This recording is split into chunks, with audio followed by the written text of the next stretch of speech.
नमस्कार, मैं हूं आपके साथ मयंक। देखिए, आज का जो हमारी इस चर्चा का जो थंब है, वो शमा क्या बुझे जिसे रोशन खुदा करे। ये हमारे जो रोज के टॉपिक्स होते हैं उसके थंब से थोड़ा सा हट के है। आप सोच रहे होंगे कि आखिर ये थंब हमने क्यों दिया अपने इस वीडियो के लिए, वो शमा क्या बुझे जिसे रोशन खुदा करे। देखिए, कल इसके पीछे की एक छोटी सी कहानी है, वो मैं आपको बताऊंगा। कल देखिए, जिस तरह से अली खामेनी साहब जो है वो पूरी दुनिया के सामने आए, उन्होंने ईरान के लोगों को संदेश दिया, उसमें 8-9 बातें उन्होंने बहुत इंपॉर्टेंट कही है। हम उस पर बात करेंगे, लेकिन उसके पहले ये जो थंब दिया है इस पे चर्चा कर लेते हैं। देखिए, आज सुबह मैं जब घर से ऑफिस आने के लिए निकला तो रास्ते में एक मॉस्क है, एक मस्जिद है, वहाँ पे मेरे कुछ फ्रेंड्स अक्सर मुझे जुम्मे के दिन, फ्राइडे के दिन मिल जाया करते हैं। मैं कुछ समय रुक जाता हूँ वहाँ पे और उनसे जो है ईरान और इजराइल और अमेरिका ये सब जो युद्ध हुआ, इसको लेके चर्चा हो जाती है 15-20 मिनट। तो आज भी कुछ ऐसा ही हुआ। मैं ऑफिस से निकला, रास्ते में मुझे अपने फ्रेंड्स जो हैं वो एक तय टाइम पे आते हैं, वहाँ पे वो मिले, उनसे बात हो रही थी। तो उनसे बात के दौरान ऐसी चर्चा छिड़ी कि जो इजराइल के रक्षा मंत्री हैं कार्ड्स जो है, उनका एक नया बयान सामने आया है। उन्होंने ये कहा है कि भाई जो अली खामेनी है वो हमारे निशाने पर थे और हमने पूरा प्लान तैयार किया था कि अली खामेनी साहब को हम निशाना बनाएं, लेकिन हमें उसको प्लान हमारा इम्प्लीमेंट नहीं हो पाया और हम उसको एग्जीक्यूट नहीं कर पाए अपने प्लान को। तो मैंने कुछ अपने दोस्तों से ये सवाल पूछा कि भाई अली खामेनी साहब को टारगेट किया जा सकता था, उनके ऊपर हमला हो सकता था। तो वहाँ कुछ लोगों ने अपनी अपनी राय दी। उसी में वहाँ पे एक बुजुर्ग से व्यक्ति खड़े थे, उन्होंने एक बड़ी अच्छी बात कही। उन्होंने मेरी बात का वो सुन रहे थे मेरी बात, उन्होंने पूरी बात सुनी। उसके बाद उन्होंने जो है सिर्फ एक लाइन का शेर पढ़ा। उन्होंने ये भारत में और कई जगह इसकी चर्चा होती है, शायद आपने सुना होगा। उन्होंने कहा, फानुस बनकर जिसकी हिफाजत हवा करे, वो शमा क्या बुझे जिसे रोशन खुदा करे। ये बात उन्होंने अली खामेनी साहब के लिए कही। उनका कहना ऐसा था साहब कि वो शमा को कोई क्या बुझा सकता है जिसे रोशन खुद खुदा करता है। तो ये बात उन्होंने अली खामेनी साहब के लिए कही। तो मुझे उनकी ये बात बड़ी स्ट्राइकिंग लगी, बहुत अच्छी बात लगी। तो मैंने सोचा मैं आपके साथ इस बात को शेयर करूं। इसीलिए आज का जो थंब है वो ये दिया गया है कि वो शमा क्या बुझे जिसे रोशन खुदा करे। और पूरा ईरान भी यही कह रहा है कि भाई अली खामेनी के साथ जो है वो खुदा है, उनका कोई बालमाका नहीं कर सकता था। ऐसे ईरान में आप अगर सोशल मीडिया सर्च करें तो इस तरह के बहुत से पोस्ट मिल जाएंगे। खैर, अब हम अपने मुद्दे पे आते हैं। तो कल देखिए जो वीडियो सामने आया अली खामेनी साहब का, उन्होंने एड्रेस किया ईरान के लोगों को। उन्होंने जो है 7-8 बड़ी बातें कही हैं और एक प्रकार से आप देखें कि अब जो संदेश निकल के सामने आया है उसके बाद एक बात फिर तय हो गई है कि ये जंग अभी सिर्फ सीज फायर हुआ है, लेकिन एक बड़ी जंग की आहट फिर से दस्तक दे रही है। कैसे, हम आपको समझाते हैं। लेकिन पहले जो अली खामेनी साहब ने जो संदेश दिया, उन्होंने कहा कि अमेरिका ने युद्ध में केवल इसलिए इंटरफेयर किया क्योंकि उसे लगा कि अगर वो हस्तक्षेप नहीं करेगा तो इजराइल में यहूदी शासन पूरी तरह से नष्ट हो जाएगा। उन्होंने ये संदेश दिया कि अमेरिका युद्ध में सिर्फ इसलिए कूदा क्योंकि उसे ये डर सताने लगा था कि अगर युद्ध चलता रहा तो इजराइल पूरी तरह से हार जाएगा और बड़ा नुकसान हो रहा था इजराइल को इस युद्ध में। दूसरी बात उन्होंने ये कही कि अमेरिका को इस युद्ध से कोई फायदा नहीं हुआ। अमेरिका ने लड़ाई की, जिस मकसद से लड़ाई की, लेकिन उसमें उसे कुछ हासिल नहीं हुआ।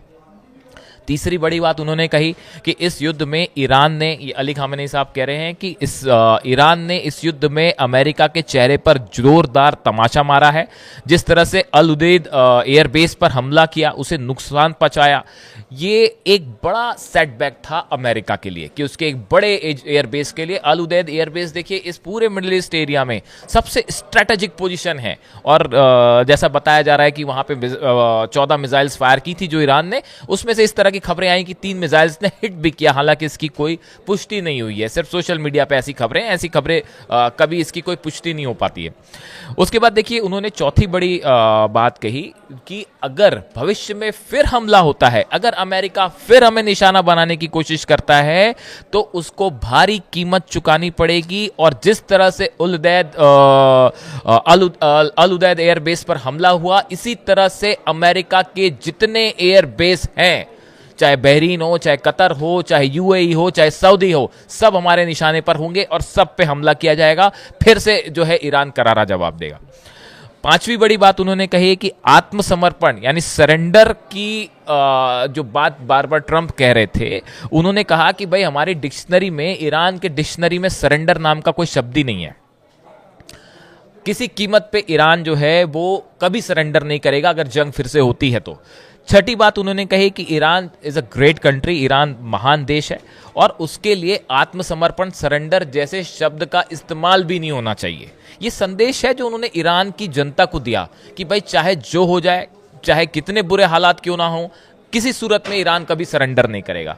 ये एक प्रकार से ईरान के लोगों में, देखिए ईरान में इस समय बड़ा जश्न मन रहा है और जीत का जश्न बताया जा रहा है। आप देखिए लाखों लोग सड़कों पे थे। जो सीज फायर के अगले दिन की बात है, देखिए ईरान में कुछ कम नुकसान नहीं हुआ, बड़ा नुकसान हुआ इसराइल का, इसराइल के हमलों का। लेकिन उसके बाद भी ईरान की जनता जो है वो इतने जोश में थी कि देखिए लाखों लोग सड़कों पे जश्न मना रहे हैं, फायरवर्क्स हो रहे हैं, जुलूस निकाले जा रहे हैं और सब बता रहे हैं कि भाई न सिर्फ इसराइल को हराया है बल्कि अमेरिका को भी कड़ी चुनौती दी है, उसको भी मुंह तोड़ जवाब दिया गया। इसके बाद उन्होंने एक और बड़ी बात कही कि डोनाल्ड ट्रंप ने जिस तरह से बताया कि ईरान के न्यूक्लियर ठिकाने पूरी तरह से ऑब्लिटरेटेड वर्ड का यूज किया, उन्होंने पूरी तरह से तबाह हो गए। अली खामेनी साहब का कहना ऐसा था कि उन्होंने, ट्रंप ने बड़ा बढ़ा चढ़ा कर ये बात बताई, ईरान के परमाणु ठिकाने सुरक्षित हैं, उनको कुछ नुकसान पहुंचा है लेकिन कोई ऐसा बड़ा नुकसान नहीं हुआ। और सबसे बड़ी बात है कि जो यूरेनियम है, अब ये बात कंफर्म हो चुकी है, जो 400 केजी से ज्यादा यूरेनियम है, ईरान उसको पहले से ही फोर्दो और इस्फहान से हटा चुका था और वो किसी सुरक्षित ठिकाने पे। अब वो कहां है, वो सीआईए खोज रहा है और मोसाद खोज रहा है। इसके बाद देखिए एक और बड़ी बात जो है, एक ये संदेश तो आपने सब जगह सुना ही होंगे जो अली खामेनी साहब ने दिए। इसके अलावा एक बड़े न्यूज़ चैनल की तरफ से इस तरह का दावा किया है कि अली खामेनी ने उन्हें ये बात बताई है, उनके साथ ये बात कही है कि ईरान अपना न्यूक्लियर प्रोग्राम जारी रखेगा। ये एक बहुत बड़ी बात है। देखिए एक तरफ से तो इस तरह की बात आ रही है कि भाई न्यूक्लियर टॉक्स फिर से शुरू हो सकती है अमेरिका के साथ, लेकिन इस बीच में सुप्रीम लीडर का यह कहना कि हमारे पास एनरिच्ड यूरेनियम है, वो सुरक्षित है, हमारे न्यूक्लियर प्लांट्स जो है उसको नुकसान हुआ है, लेकिन कल हमने देखा कि उनके न्यूक्लियर एनर्जी जो चीफ है उनकी तरफ से कहा गया कि हम जल्दी चीज़ों को रिस्टोर कर लेंगे और फिर से प्रोग्राम शुरू हो जाएगा। तो ऐसे हालात में अब ये सवाल उठ खड़ा हुआ है कि ईरान अगर अपना परमाणु कार्यक्रम फिर से शुरू करता है तो ये स्थिति फिर बैक टू 01 आके खड़ी हो गई। यहां से एक नए युद्ध की आधारशिला, बेस रख दिया गया है और यही एक बार फिर अगर एक्सपर्ट्स की माने तो ये सीज फायर बहुत टेम्परेरी है, कुछ समय के लिए है, एक बड़े जंग की आहट है जो आज नहीं तो कल जरूर होगी।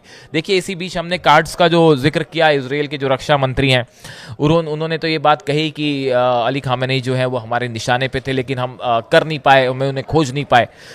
इसके अलावा उनका एक और बड़ा बयान आया है, जो इजराइल के रक्षा मंत्री हैं वो ये कह रहे हैं कि जो एनरिच्ड यूरेनियम ईरान के पास है वो उससे वापस करे। अब वापस क्या करे, किसी से लिया तो है नहीं भाई, खुद नहीं बनाया है। बयान भी थोड़ा हैरान करने वाला है, लेकिन फिर भी उन्होंने ये कहा कि भाई ये जो यूरेनियम है ये वो अमेरिका को या इजराइल को सौंप दे और इनसे परमाणु बम बनाया जा सकता है। तो अब देखिए कुल मिला के बात फिर उस एनरिच्ड यूरेनियम के आसपास आ गई है जो ईरान के पास है और सुरक्षित है। इन हालात में देखिए एक बार फिर एक्सपर्ट्स ये कह रहे हैं, जैसा हमने फिर पहले बताया, कि एक बड़े जंग की आहट मिलनी शुरू हो गई है। अब देखना यह है कि क्या अगले एक हफ्ते के अंदर कोई अमेरिका और ईरान के बीच न्यूक्लियर टॉक शुरू होती है, और अगर टॉक शुरू भी होंगी तो 6 राउंड के बाद जब कोई नतीजा निकला फिर कैसे निकलेगा। ईरान अब भी ये कह रहा है कि हम न्यूक्लियर अपना प्रोग्राम जारी रखेंगे, हम किसी कीमत में किसी के सामने नहीं झुकेंगे। अब तो सुप्रीम लीडर ने भी ये बात कह दी है। ऐसे में अब ये पूरा मामला कहाँ आगे जाता है, किस तरफ आगे बढ़ता है, जो भी संदेश नया आएगा सामने सुप्रीम लीडर की तरफ से या इस मामले में जो भी अपडेट होगा हम आप तक पहुंचाएंगे। Thank you so much.